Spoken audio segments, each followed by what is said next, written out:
Hey, excuse me. Should be live. Of course, I immediately start choking. uh, okay, we're back. We're building Bilbo. Let's do this thing. Alright, so we got Bilbo down to 113 cards last time. So we are at 53 cuts to finish him. We are at the point where we don't have to cut a card for every card we keep anymore. We just have to cut most of the cards for every card for the same amount of cards that we're keeping. So, yay! But no, seriously, we're getting there. It's a slow process, and I don't want to cut most of the cards that we still have. So,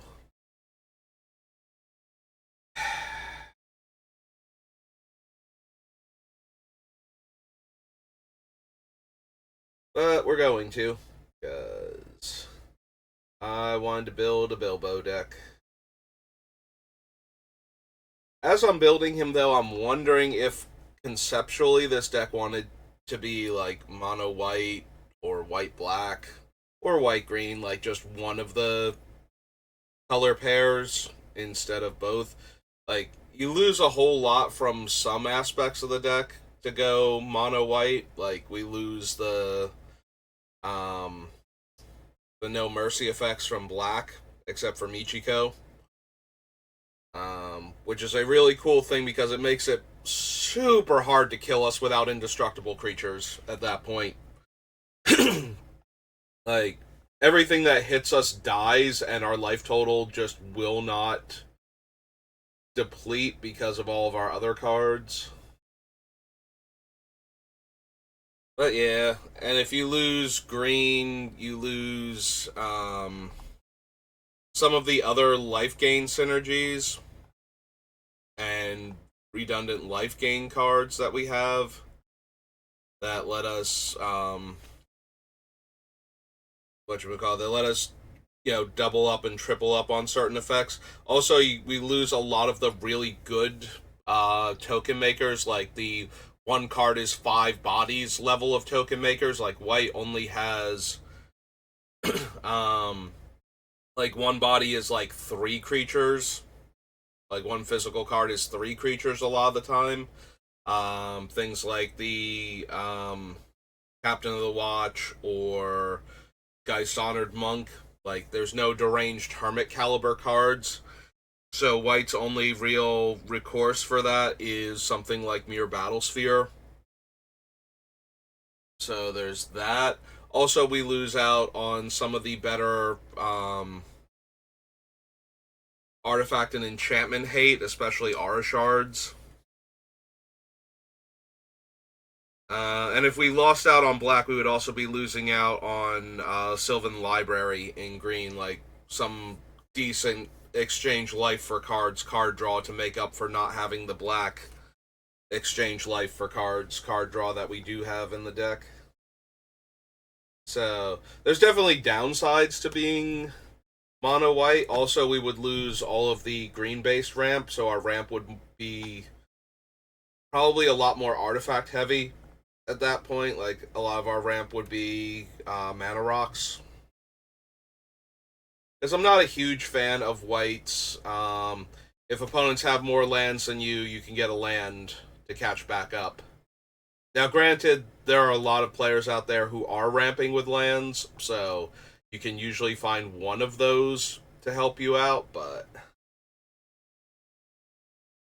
if you run into a group that is ramping entirely with non-land mana sources, then those cards tend to go way down in value unless you're like really behind. Because if you're just a little bit behind, you catch back up and then you're at parity, so you can't use those things to ramp until you don't use them for a while and somebody else gets ahead of you on lands again. It's like if an opponent has like one more land than you and you play one of the land catch up cards and then you play your land for the turn, now you're ahead of them by one, so you have to let them play a land, then not have a land, then have them play another land in order for you to be able to ramp again. So Yeah, if your opponents aren't ramping with land, um, the white catch-up land ramp cards don't work at that point. So, so yeah, if we were mono white, we would lose out on the green ramp, the black card draw, and the no mercy effects, and a few other things too that I would like to have. Like our graveyard hate stops gaining us life because we can't run scavenging ooze anymore. But the flip side of that is that we get to do a lot more. We have a lot more room for some of the I just gained life because something happened cards. Which I'm kind of sad we had to cut a bunch of those because those were in the forefront of my mind when imagining what this deck would look like.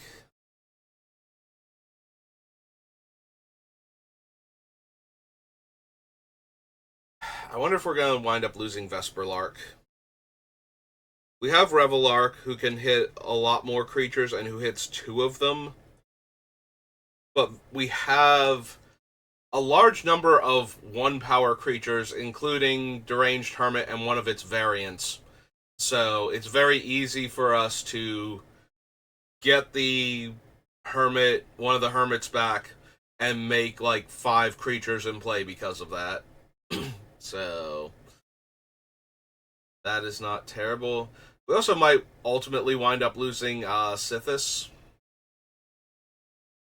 I don't want to because we still have a ton of enchantments in the deck, but we have lost quite a few of them, so we might get to the part where we've lost enough of them that we no longer need Sithis, but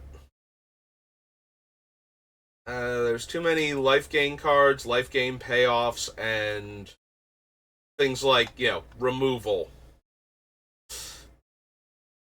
that I just don't want to have to cut things, but like 40 something percent of the deck needs to go. Make room for the other half, roughly.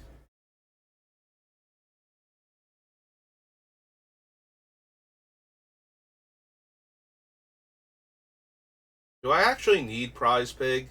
Like, it's really cool how it ramps in this deck, and this deck could do a lot of work with it. But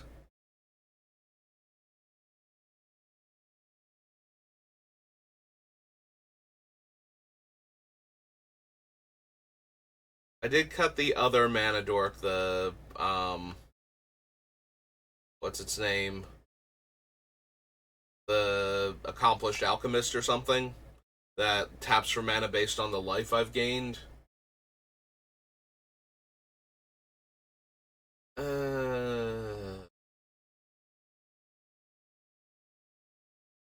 Maybe we don't need Prize Pig. Like, in the beginning, it's just going to be a mana dork. Like, it comes into play for 2, it taps for 1 mana. It's not until we start really um, doing a lot with the deck that this thing becomes the powerhouse that it can be. When I turn gaining 1 life into gaining 3 plus life due to like Bilbo's effect and other similar effects, like once that becomes true and every life gain instance is untapping this pig, then we can do a lot, especially with some of the card draw that we have in this deck, where we can just exchange mana and life for cards. If we get like Greed down and we cast a spell and this thing untaps, and then we can tap it for black and pay 2 life to draw another card, then we can do a lot in 1 turn with a card like Prize Pig. I'm just wondering if that's the same mentality for why Beladros is in the deck. Speaking of which, I saw her down here. Is she still on the main list? By Withering Boon. Withering Boon. Yeah, she's not on the main list anymore. I think I did cut her. So that's what I thought had happened. So now it's like do we need the prize pig? I really like what it's capable of doing in this deck, but the fact that it's not going to do that immediately is of mild concern to me. So, and we need cuts. Like, when we cast any of our other 2-mana ram spells, we get an extra mana for the rest of the game, basically. If we cast Prize Pig, we get that mana as long as the pig lives, and we get a lot of mana in the mid to late game with it. There's an argument to be made for cutting it, and I'm probably going to wind up doing it, but I want to look at the other stuff some more first. Like, I don't want to cut it, but I'm starting to think that might be correct. Like, if we're not looking at it from the best case scenario, then I don't think it's quite good enough.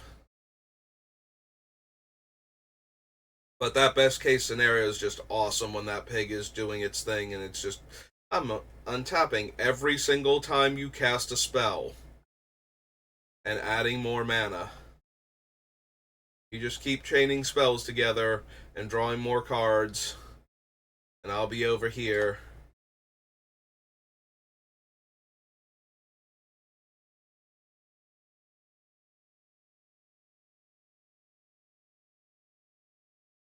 Witness, Sakura Tribe Elder.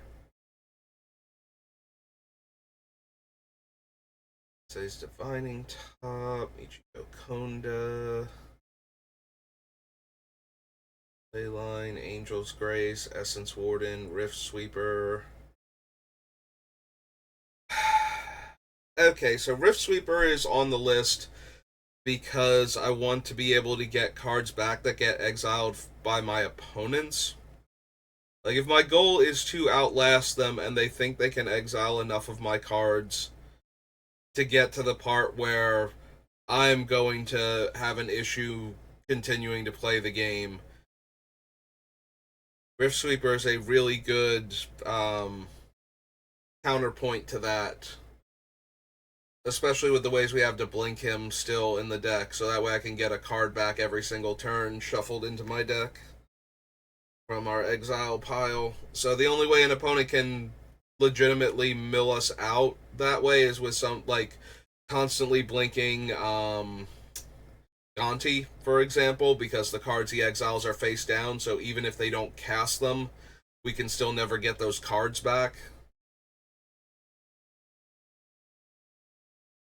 But if it comes down to something like that, then either we have to be able to exile the Gonti successfully, or we're just going to lose to it anyway. So, like, our opponent exiling half of our deck and being able to cast it is going to win them the game, even if we could figure out a way to not be outlasted ourselves by the decking process that Gonti's putting us through.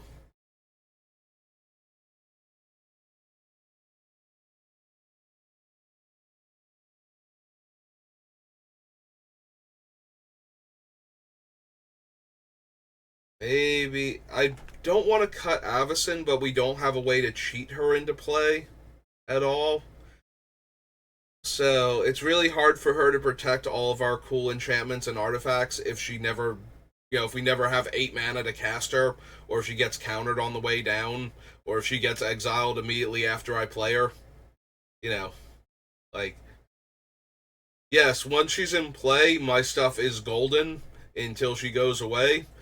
But getting her down and making sure she stays there for more than half a second is going to be an issue in this deck. We don't ramp that hard. She is an 8-drop.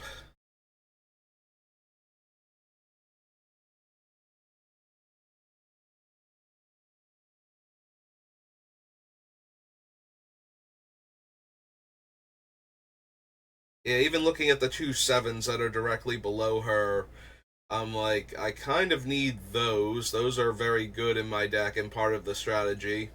Like, Luminate Primordial is exiling the opponent's stuff and is a good blink target. and Teysa is another no mercy effect that happens to be protection from creatures while she's at it, because why not? So, and makes 1/1s in order to trigger the life gain things that I've got going on in the deck. Yeah, we already have multiple spells that are way cheaper than Avacyn that we might be in a position to be holding up and use to protect our stuff when we cast one of our big enchantment or artifact spells. So, having to rely on an 8 drop in a deck where we only have like 7 ramp spells or something left in the deck, it's probably a bit much.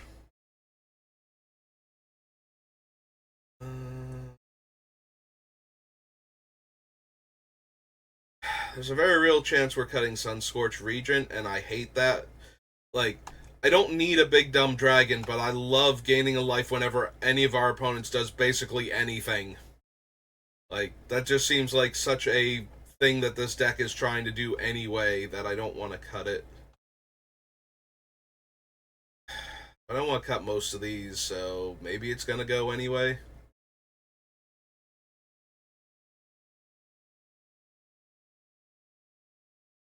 Looking at Eerie Ultimatum, we have plenty of ways to get our stuff back long term. This is one of those big spells that gets everything back immediately, and therefore, you know, like we've lost all of our stuff and we look pretty defenseless, and we top deck this and we cast it and we're back in the game.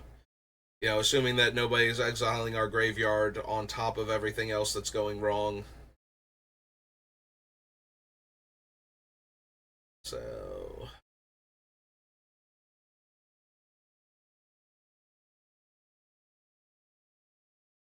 maybe we still cut Eerie Ultimatum. We have a bunch of ways to get our things back. I don't want to cut Eerie Ultimatum either, but it's another big, expensive spell.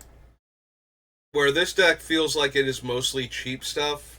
Like, we obviously have a handful of 7 drops and a bunch of 6s, but we also have a ton of 1s and 2s on this list right now. Like, way more than normal commander decks. One of the reasons why I thought we could reasonably run Dark Confidant without constantly manipulating the top of our deck. Also, the fact that we could take a hit for 6 or 7 from him and still keep going like nothing happened.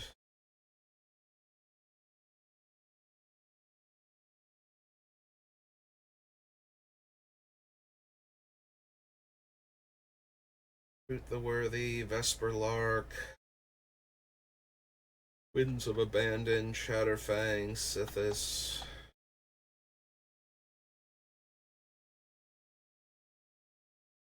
Teferi's Protection, Windgrace's Judgment, Flawless Maneuver, Ainwich Coven, Black Market Connections, Rendo,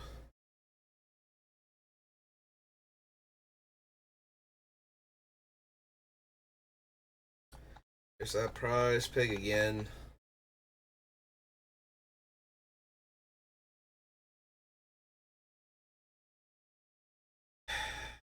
Is it Prize Pig? I think it genuinely might be, and I'm a little sad about that. Like, this definitely feels like a deck that could benefit from Prize Pig. But again, it feels like I only benefit from him super strong in the late game.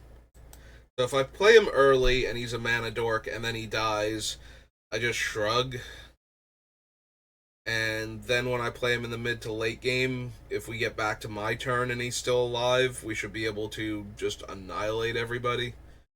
In so much as I should be able to draw a ton of cards, gain insane amounts of life, and then just be sitting there like, yeah, no, I cast all these spells, I have infinite cards in hand, I have, you know, a million life. How are you going to kill me?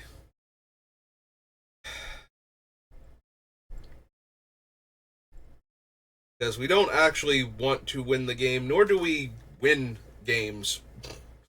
with this deck. We just don't lose until our opponents all die or give up out of frustration. But being able to just get into a wonderful position where we have tons of spells to work with and tons of mana and can just deal with almost anything. I guess we don't need Prize Pig for that. And we need the other ramp spells more because we need permanent sources of mana, so when we get to the mid to late game, we have the mana necessary to do the things, so... I am sad. I did like Prize Pig, but I don't think this is quite the deck for him anymore. If I actually had a plan to win the game with all this life gain, I think Prize Pig would be a lot better.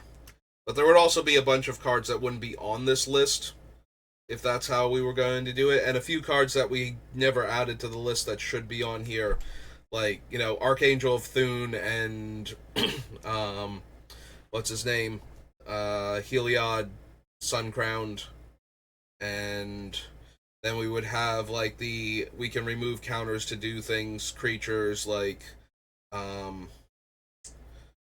what's his name, the Pinger, oh my god, Walking Ballista, like Walking Ballista, Triskelion, um Spike Feeder for the life gain. We probably have Mindless Automaton just to go along with those guys to draw us a ton of cards if we needed to. But yeah, those are the type of cards we would have in here if we were trying to win the game. Hey, well, 50 more cuts and the deck is done. And considering how brutal those three were, I'm sure we'll have no trouble cutting another 50 off this list. Right? Right. Okay. Rolling down. Looking for more cards that don't quite work. Glancing at you, Wood Elves. What's our ramp look like again? Like, we've gotten rid of not all of the blink things, but a bunch of them. The problem is I think Wood Elves is the last one that we can just keep blinking to get more land out of our... Oh, right, we have Sad Robot, too, for that effect.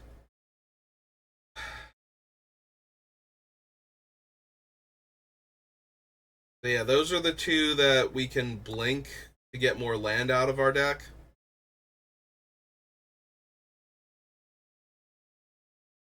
I'm wondering if we can afford to cut the Wood Elves.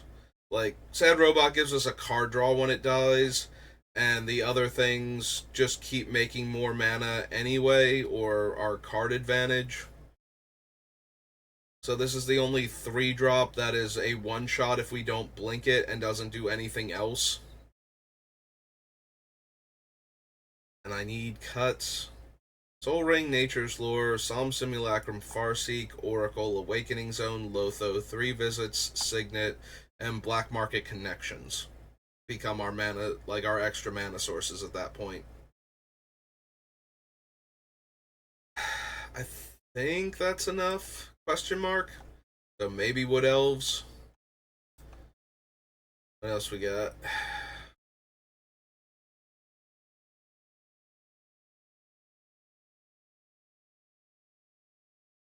I might not need Crawl Space, but I kind of want it. I want something that restricts opponents attacking me with all of their stuff, because that makes it even harder for them to win. Like, if we don't have a No Mercy effect going, only getting hit by 2 creatures, even their best 2 creatures each turn, is a lot easier to tank than everything, especially if anybody is going super wide.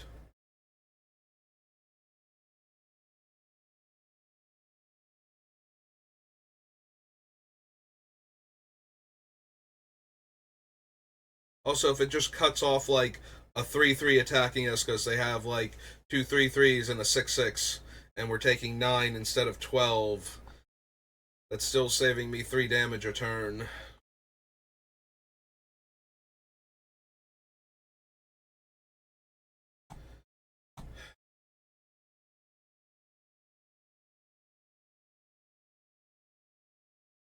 Void, Angel's Grace, Essence Warden, Rift Sweeper.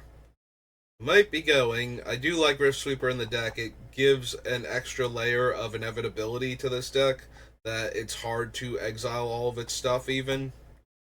But even still, it's not amazing most of the time. I do like having answers to every single situation that can come up. Like, the more things I have for those kind of circumstances, the better I feel about a deck like this.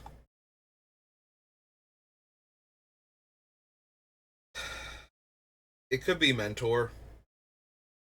We have a ton of other card draw that's more tied to how we're playing the game. We do have a lot of cheap creatures, though. Like, it is very easy for us to play a 2-power creature in this deck.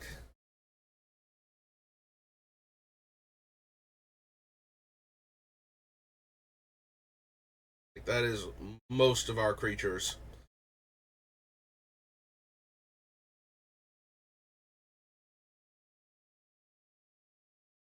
Still Dawn, Solemnity, Settle the Wreckage, Dawn of Hope, Bolas's Citadel, Casualties of War.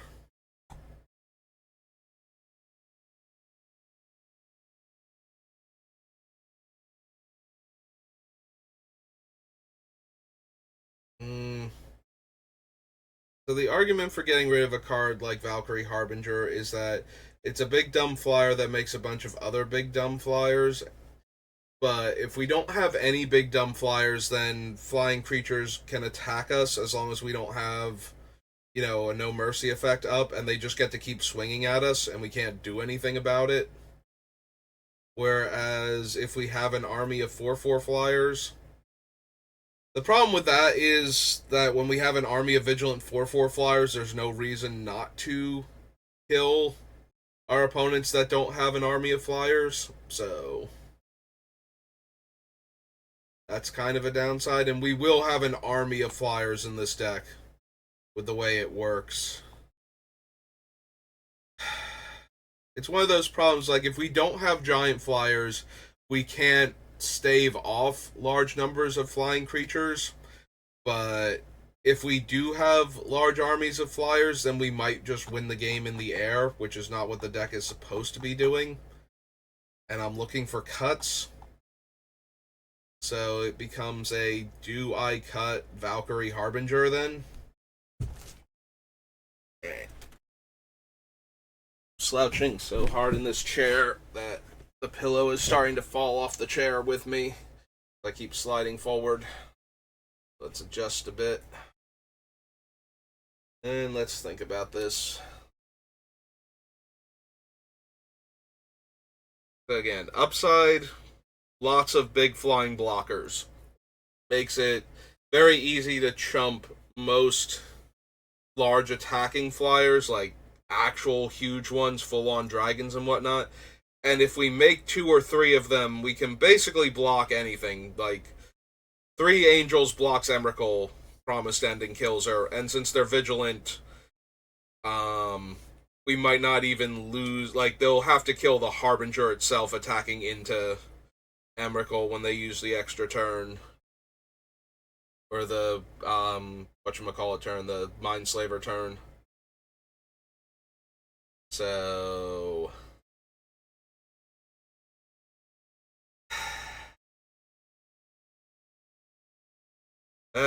that's the pluses. The downside is I didn't want this deck to be able to win through conventional means, but it's really hard to lose a game if you manage to start just making a 4/4 flyer every turn. Like, at some point, somebody's going to have to wrath the board to stop that. And we're going to be able to attack our opponents for a lot of damage in the meantime.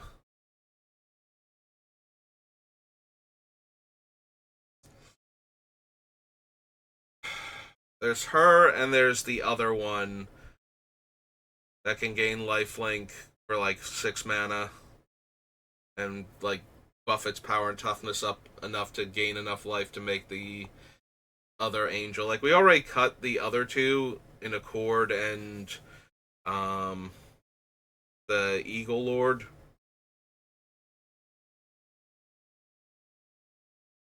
Maybe we can cut those two.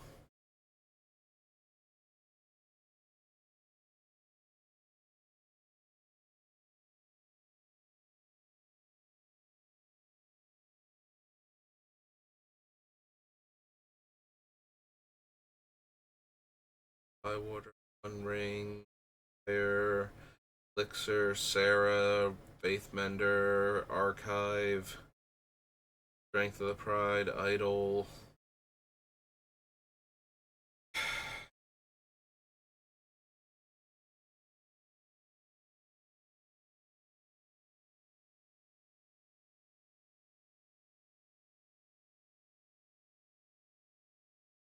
I'm looking at Chatterfang right now. So his upside is that every time I make tokens, I make more tokens. How many tokens am I actually making with this deck? Because I have a few token makers still on the list, but we cut a whole lot of them over the course of removing things. Is he still where I want to be at? So Deranged Hermit.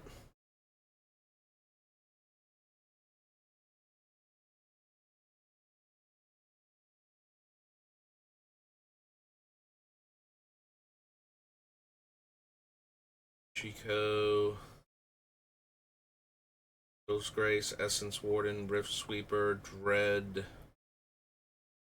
Lark, Fracturing Gust, Polluted Bonds.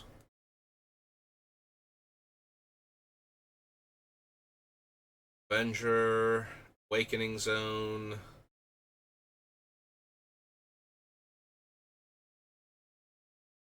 Wait a second. I skipped over, what's its name, didn't I? Bitter Blossom. Yeah. I was like, wait a minute. We should have seen Bitter Blossom by now. Awakening Zone, Gangrene, Shattered, Mentor, Conjures, Illuminate, Tesa.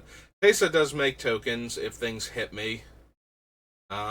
We don't really have a ton of control over that, though. Like, nobody's going to be throwing their creatures at me to give me 1/1s, so. Mention, Dust Till Dawn. Battle. Dawn of Hope makes tokens, so we're up to 5 now that are consistent. Valkyrie 6.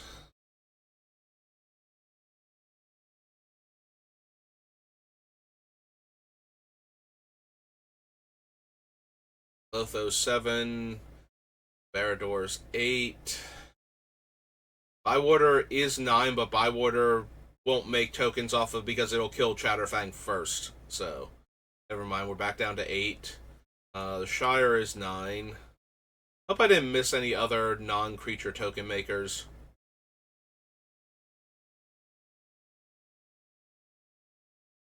Splendence 10. Ajani can make tokens, but I'm almost never going to use him for that, so I don't think I count him.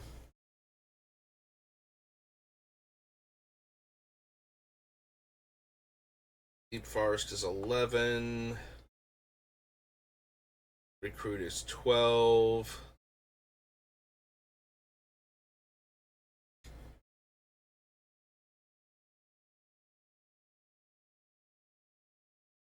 Black Market's 13. Grand Crescendo is 14.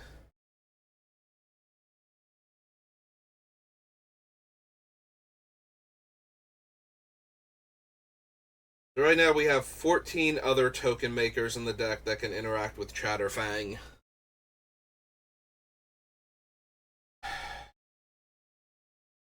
And all it does is give me extra squirrels. It does give me a squirrel for every token that I would make, is the big deal. So if I'm making like 10 tokens off of Avenger of Zendikar, I'm making, 20 tokens now because Chatterfang.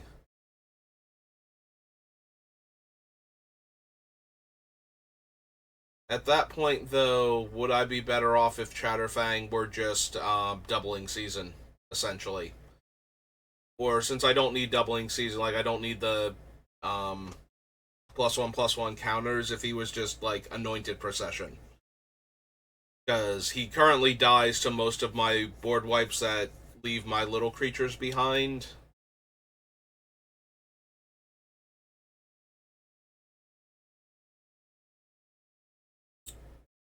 He's the same mana cost as an Anointed Procession or a who's he thing, Parallel Lives.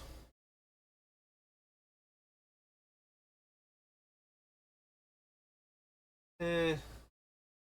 He also has the added ability of being able to kill creatures by sacrificing the squirrel tokens. But I've removed everything from my deck that would care about me being able to sacrifice creatures for value, other than the Death Greeter. That's the only one that would be thrilled to see a whole bunch of creatures die.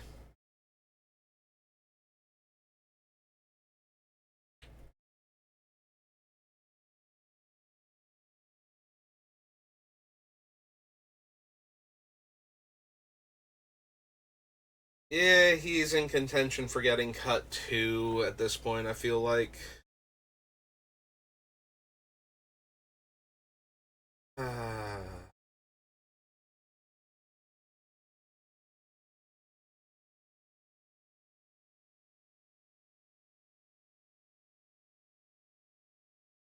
I wonder if this is another deck where I wind up cutting Withering Boon, despite the fact that it would be okay in this deck and sometimes very good, like countering the creatures that are going to ruin my entire strategy, as opposed to having to let them hit the table and then killing them. Like, stopping a Bane of Progress from ever hitting the table seems really, really good.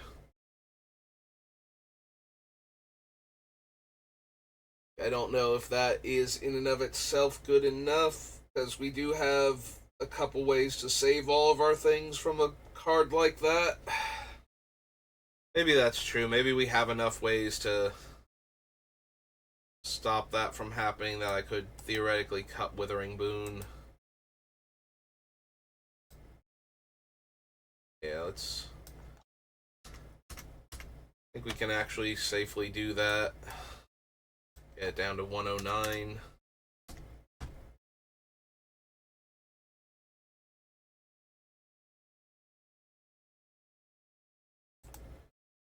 Alright. That's one more cut. What does that make? 5 now on the day? How many did we start with? We were at 113 when we started. So we have cut all of 4 cards.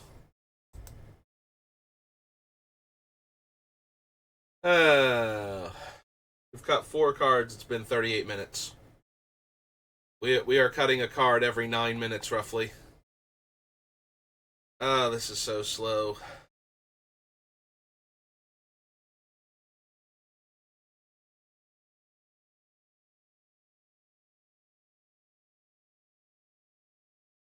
Alright, so I made some decent arguments for certain cards to be cut, so maybe we just do that then. So we cut the Wood Elves, because everything else is cheaper ramp or has more value attached to it. So we cut them.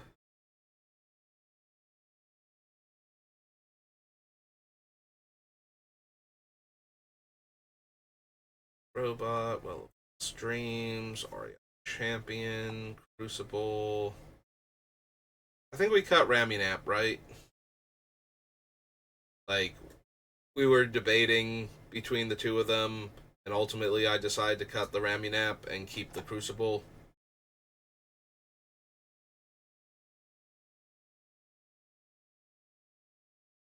Warden, Rift Sweeper. Yeah, we can probably cut the Rift Sweeper. We have enough ways to recycle the cards that we still have in the game that shouldn't be an issue. I do worry about having those cards get exiled and then we can't just keep recycling, especially if we. Well, Bow of Nylea is repeatable and Elixir of Immortality shuffles itself back in, so I guess having either one of them still be in the available card pool is good enough. They have to kill both of them.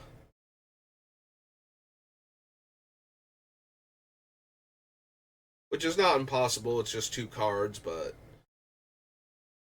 there's only so much room that I have in this deck for these things. I wonder if I cut Venser's Journal.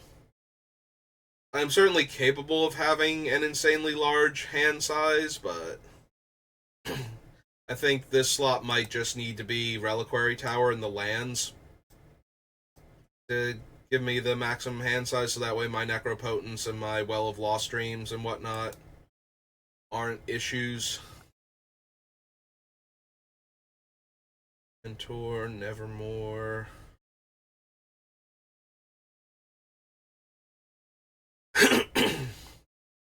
Yeah, I might have enough card draw and other sources that I don't need Mentor of the Meek either. And I need to make room. So, if we just keep cutting cards that are okay, decent, strong, but not the best from the deck, it'll help me figure out what we have left that's super important to keep in.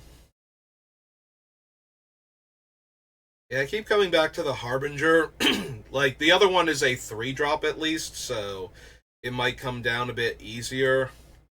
And I don't want to win the game with an army of 4/4 Flying Angels, and I'm concerned that's going to happen more often than I would like it to.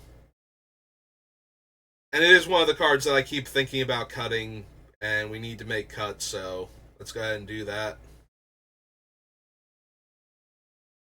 Yeah, definitely want to keep all the Lord of the Rings cards that are still on the list.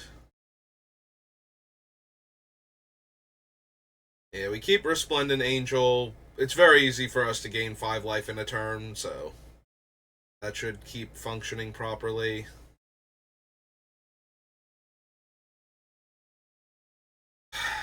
Yeah, let's get rid of Yarok.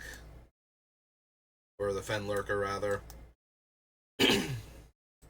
I did like the idea of having a way to exile cards from the opponent's hands, but I don't think it's essential, and with just the one card doing it, I don't think it...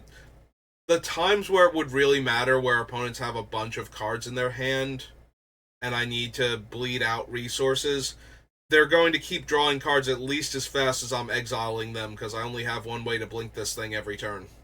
So, like, anytime, like, because the circle and the other one both trigger at the same time, and we don't have any other discard effects, we're never getting opponents down cards until they play enough cards that they are losing cards as fast as they're getting them, or forced to play them as fast as they get them to not lose them. And that doesn't seem like a winning proposition with this deck. Like, there's no way to put more pressure on them. And yeah, Chatterfang is just a weird doubling season in this deck, and I don't need that. And if I did need that, I would probably need, like, actual Anointed Procession or Parallel Lives.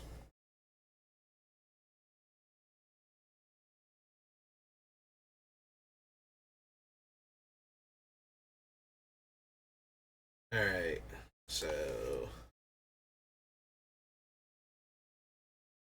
Let's see, creature removal, we didn't cut anything from that, I don't think. It doesn't look like it. Creature removal. Card advantage, we're cutting Mentor now.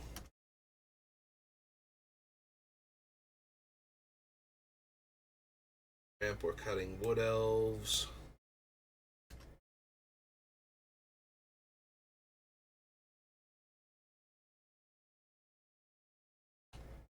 Are any of you in here for your life gain things? I was going to say Valkyrie Harbinger does have lifelink, so she'd probably be on this list.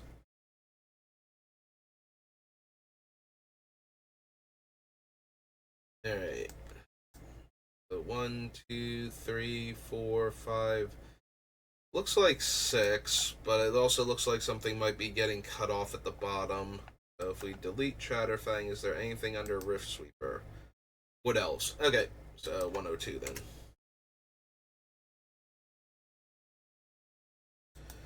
Alright, so that feels a bit better. We made a little more headway, and we still got like 15 minutes.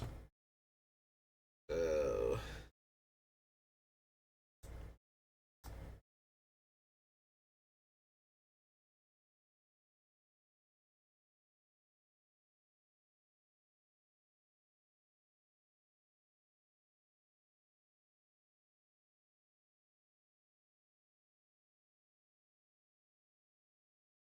Yeah, I don't want to cut too much more life gain because we're in very real danger of having not enough life gain actually going on, and that could be an issue. Yeah, our commander doesn't actually gain us life, he just gains us more life when we do gain life, so we need enough active life gain effects to make sure he's triggering all the time or replacing with more additional life gain. More life gain. Eh.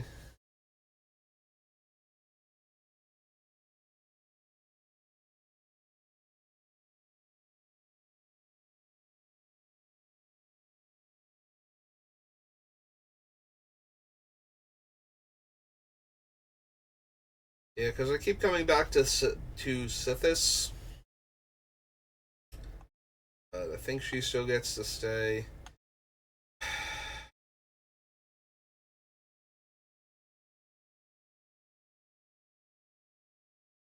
Maybe we just cut the Vesper Lark. I do really like Vesper Lark with things like Deep Forest Hermit and Deranged Hermit. I think that's too good. We can tutor for a lot of our stuff with Recruiter of the Guard, and then we can blink Recruiter of the Guard to tutor more.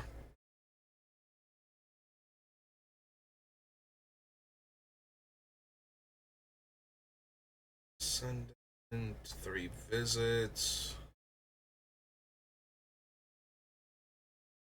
Alright, I already cut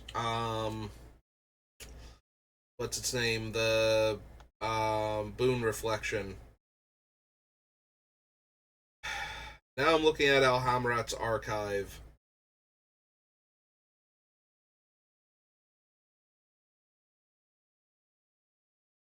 I really don't want to cut it or the Roke's Faith Mender because whereas Boon Reflection is only giving me more life when I gain life, the Roke's Faith Mender can just attack or block and gain me, you know,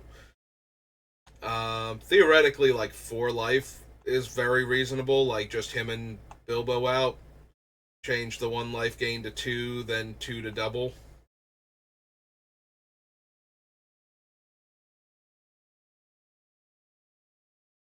And we do have enough card draw in the deck that. Actually, do we have enough card draw left? What are my actual card advantage sources again? I think most of them are draws, so.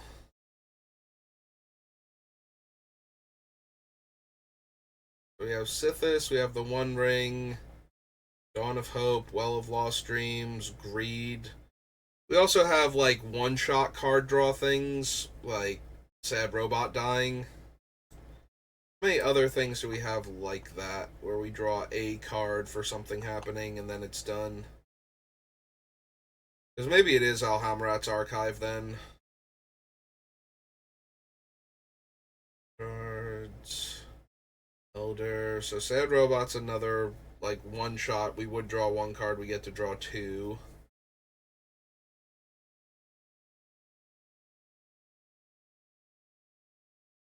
Like anything that's in here to do something else and draw a card would count. There's a double tutor. Oracle doesn't actually draw me cards. Nate, Tesa, Bove, Nylea doesn't draw anything. Courser doesn't actually draw anything.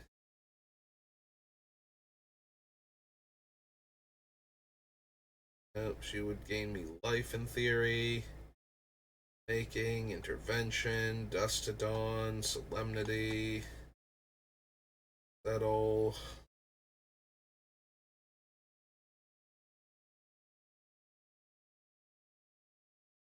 Huh. We have a lot of ways to get cards, but not a lot of them are actually drawing us cards. But yeah, maybe we can actually cut Alhamrat's archive then.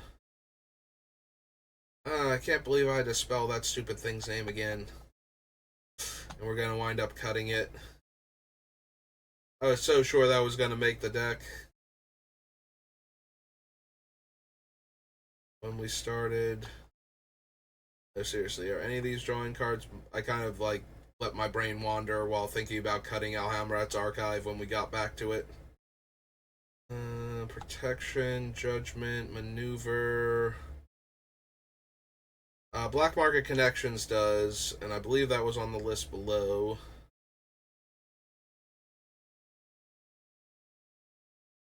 Alright, the Gaffer. The Gaffer's not on my card advantage list, is he?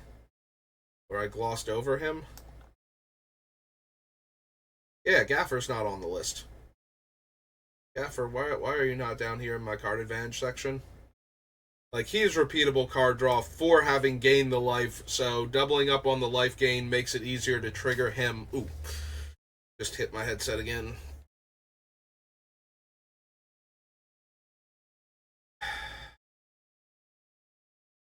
Alright, so maybe we don't cut Alhamrat's archive yet.